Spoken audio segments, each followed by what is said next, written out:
Hey guys, I'm here to show you some really cool things using the new Cricut Foil Transfer Kit. And this is a really awesome tool that Cricut just came out with. You can use this on the Cricut Explorer series machines or the Cricut Maker, so it makes it a really handy tool because it has so much versatility between both machines. And let me give you a quick look at the tool itself. It comes with a blue housing here, and there are 3 different tips that you can use. They're all magnetic here, so that way they lock in very easily. There is a fine tip, which is designated with a single line. There's a medium tip, which is a double line, and a bold tip with 3 lines.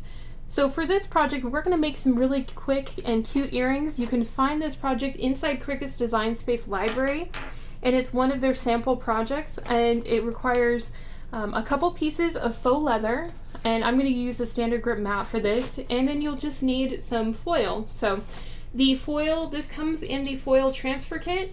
It comes perfectly sized for small projects especially, so I'm going to use one of the sheets of the gold here to start with, and then it also comes with these specially designed sheets that have adhesive, so they can just stick right directly to them as we go, so it makes it super easy.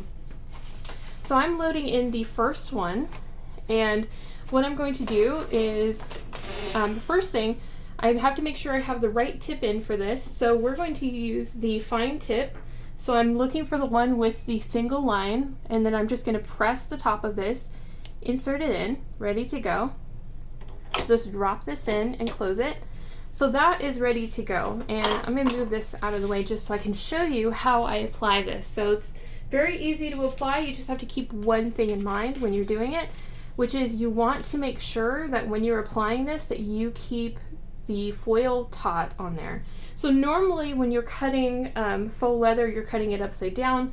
For this, because we're applying the foil to it, we're going to keep the shiny side up on this and keep the shiny side up on this, and that way it adheres it. So just placing this over. You can move your design anywhere you want on your page if you have scraps or leftovers, or you just want to make sure you have an extra gap around it. There's enough room for this tape, so I'm just going to keep it on this corner. We're going to take a piece of the tape here, and we're going to work on adhering it. We don't want to go too far in with the tape because we don't want to interfere at all with the design. So that's just a tip to keep in mind, is don't go too far in with the tape, because if your design is on top of this line, then it won't adhere. It won't be able to adhere the foil to the backing. So we don't want the tape to interfere in any way. So I taped one side down. I'm going to go ahead and tape the other side down. And the biggest thing with this is just making sure that you get it nice and tight. So you want it to be taut, and if it's not taut, go back and adjust it a little bit, and then just do that. And then we're going to do the same thing with the other sides as well, because there you can get little lumps and you don't want that. So I'm going to put a little piece there to adhere it, and a little piece on the top. As you can see, it bubbles a little bit, so that's why you want to make sure that you have a secondary piece of tape on each side has its own piece, and then you can pull it tight. As you can see, it makes it nice and tight, so it's ready to go. We're going to open up our machine here, and we make sure that it's ready to go. So my mat may not be 100% sticky enough. Hopefully it's sticky enough for this project. Let's go ahead and load this in. And then we're going to press the Cricut button and let it know it's ready to go. So the neat thing about this is, because this is heat-based, this makes it, or not heat-based, it makes it safer. If you're using a pressure-based system like this, you don't have to worry about plugging it into anything. There's no potential for having any issues with something overheating or not being designed for the machine. This works with your machine. It won't void your warranty like heat tools would do. And it has just kind of a really easy system. This is much faster. Normal heat tools, you have to insert, wait for it to heat up, and then change them out if you want to change different thicknesses. With this, you literally can just take the blade out and insert a new tip for it, and keep going on your project. It doesn't take more than a few seconds. So it's a really great thing about this system. And you can get very, very intricate designs with this. So one of my favorite things is to make jewelry with the faux leather, because you can get really beautiful designs. And I've done that with Dollar Tree beads before. Cut out designs with my Cricut on faux leather and then use Dollar Tree beads. Instead of having to do a bunch of work hand beading to get kind of shiny design on it, or using HTV, which you have to heat up, this is perfect because I can just, you know, create it and it's ready to go, and it doesn't take very long. So if you're looking for like an easy DIY idea, this is a good one. And if you want to create multiples at a time, you can do that as well. But for this example, I just thought I would show you guys one. So what we're going to do is insert the fine point blade now. So it's already created the design. So we're going to remove the rose gold foil, and then we're going to let it cut. So I'm going to go in. You can save the extra foil if you want. Just make sure to set it aside and don't let it wrinkle on itself, because foil likes to wrinkle on itself and you don't want that. Makes it easier to cut if you can keep it nice. Okay. So, still have a little bit left over for another project. I'm going to set that aside. And now we're going to switch out to a different blade. We're going to use the fine point blade, which is a standard blade for this. Loading it into clamp B. We're going to press the go symbol, and you notice we didn't touch moving this out of the machine. If you keep it exactly where it's at, your design will come out perfectly.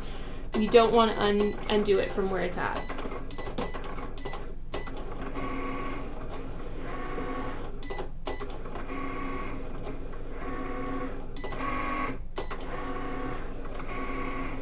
I just love how seamlessly it cuts. It's really nice. Okay, so that one is ready to go. Now we're going to cut the next side of it and add the designs to the next side of it. So as you can see, that's the first layer there. Really nice, right? So to unload this, we're going to just roll our mat the other way, and then we're going to slowly peel that off the back. My mat's a little bit older, so it doesn't take much to peel it off here. So got that. We can put this aside and use it for more. Honestly, I think this would be fun for gifts or just something, you know, cute. You could change out and make a whole bunch of different ones. So the first one, this is the first layer. It's cut and ready to go. As you can see, super, super pretty. Let's get the other layer going because I want to see what it looks like. I'm excited. So let's layer this one in. And before we forget, because if you're working from different blades, make sure, or different tips, make sure you remove the one that you were using last, so that way it stays empty until you're ready to go, because you could accidentally cut it instead of creating the design. So for this one, we're going to be using the fine tip as well. So we're just taking ours, and we don't have to change it out, but just to let you know, you can if you want to. There are ways you can customize all of it so you can get the exact look that you want. And we're going to insert that. Close it up, and we're going to use gold again. I'm just going to go ahead and use another sheet because these are slightly larger and I want to make sure we have plenty to cover that. And what I'm going to do is go ahead and let me close this so I can show you guys in a better location here. Just remove another piece of tape.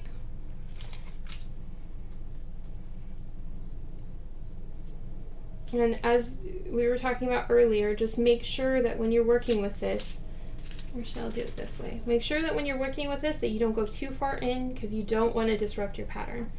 So that one went a little bit far in, so I'm putting it on this side because I know we're not going to be hitting that side.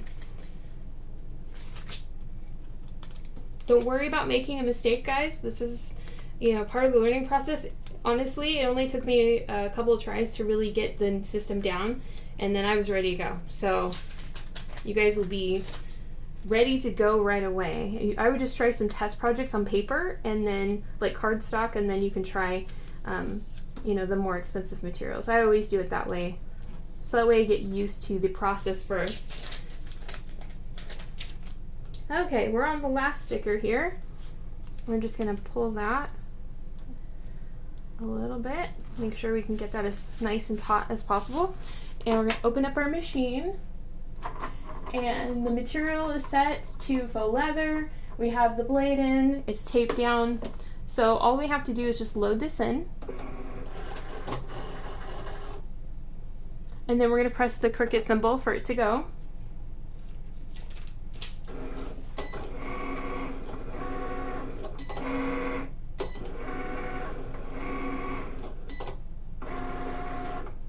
Okay, so we're going to set up the next step, which is we have to load the fine point blade, but first we need to remove the excess foil because we don't want it cutting through the foil and disrupting anything with the fine point blade. So we're just removing this.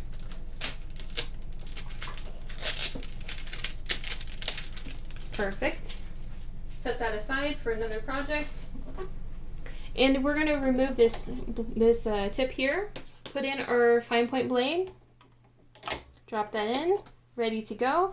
Now all we have to do is press the go button to resume, and as you notice, we didn't unload this, we just left it right in there, so it's ready to go. It's cutting out the holes right now for the earrings.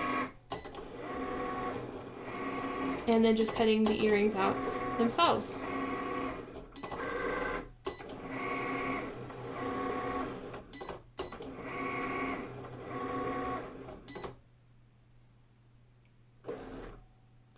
Ready to go. You can close this up. Same thing we did before. We're just going to flip this over and we're going to unload it. If you have a new mat, it'll be stickier and it'll take a little bit longer to unload. But my mat's older, so it just pops right off. So we'll set that aside and let's take a look at our finished earrings here. So really, really cute. I'm just removing the little pieces from inside the ear holes where the part would align here. So what you do is you'll just take this, and as you can see they have little holes in the back of them, and you can use those, line them up, and then use them to add little ear hooks, and then you have super cute earrings. And the neat thing about this is since they're kind of floating, you'll get a really neat look. They'll kind of like dangle. I'll show you guys some updated pictures. I'll put some ear findings in them, and then we can go ahead and use them and let's see what they look like done. But I think that turned out really, really cute, don't you? Super cute and easy project, and now you have custom earrings. So adorable. Instead of paying a ton of money for them, you can make them your own. Pretty neat. Leave a comment below, guys. Let me know what you guys would like to see made with this new foil transfer kit. I have a lot of ideas coming up, and especially for the holidays, I'm thinking gift tags, I'm thinking boxes, I'm thinking, you know, jewelry, all sorts of different things to play around with. So I hope you guys are having a great day, and I'll see you guys later. Bye.